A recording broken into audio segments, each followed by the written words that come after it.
Magandang gabi mga ka-Goldilat ko. So ayan, kasi hindi po tayo makapag-open ng salon kasi baha po ang buong Bulacan.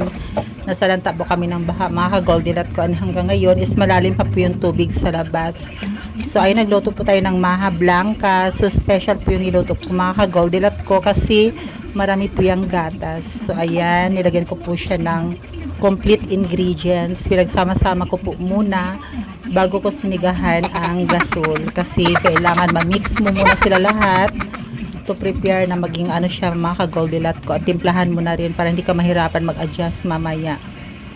So ayun mga ka-Goldilat ko, ito yung sekreto ko sa aking maha blanca mga ka-Goldilat ko, yung damihan mo siya ng ibaf. And then ang ginamit ko po pala dyan mga ka-Goldilat ko na gata is, since bagyo wala tayong mabilhan na ano, mahirap pumunta ng palengke, umorder na ako ng gata na yung para siyang nakaano na sa pouch. Yun po mga ka-Goldilat ko.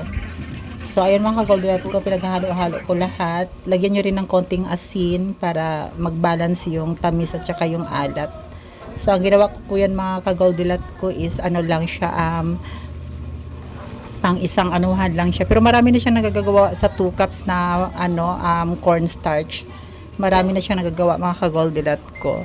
So ayan mga ka-Goldilat ko, tikman natin ang aking masarap at delicious na smooth na texture ng aking maha blanca.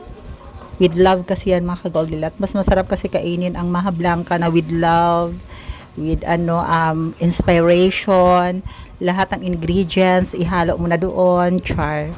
So ayun mga ka-Goldilat ko, ayan na po yung aking maha blanca. So ayan, kain na po tayo after nito kasi palalamigin na po natin siya, and then pwede na siyang kainin. And I love you so much.